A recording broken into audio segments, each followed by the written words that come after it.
নিচে থাকবেন, আমি উপরে না। 1 কিলোমিটার তুমি টানবা রশি উঠে, 1 কিলোমিটার আমি টানবো। 1 কিলোমিটার তুমি বসা থাকবে, 1 কিলোমিটার আমি বসা থাকবো। কিয়ামতের দিন তোমারও হিসাব হবে, আমারও হিসাব হবে। কবরে প্রশ্ন তোমারও 3টা, আমারও 3টা। কিয়ামতের দিন 4টা প্রশ্নের উত্তর দেওয়া ছাড়া এক কদম সামনে যাওয়া যাবে না।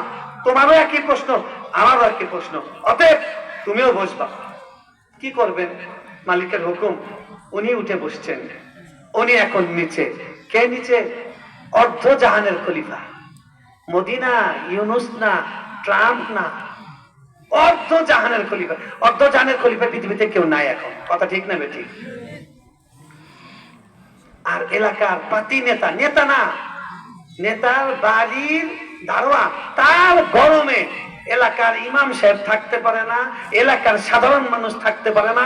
বাজার দিয়ে যখন যায় রাস্তায় ঠেলে, রাস্তার মধ্যে বুক টান করে দাঁড়িয়ে থাকে, রাস্তা সাইড দেয় না। আছে কি নাই? কি জন্য?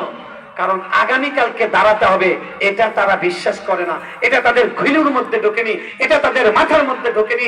এই শিক্ষা, এই চেতনা তাদের মধ্যে দেওয়া হয়নি। আল্লাহ বলছেন, চিন্তা কর আগামীকালকে আমার কাছে তোরা কি পাঠাচ্ছিস।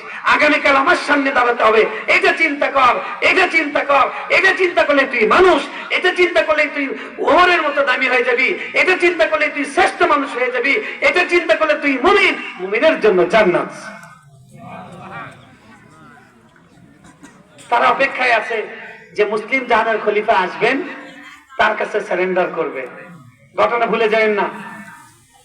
এখন এরকম করে যাচ্ছেন, যাওয়ার সময় আমরা তো গাড়িতে যখন যাই, রাস্তায় চলাফেরা করি,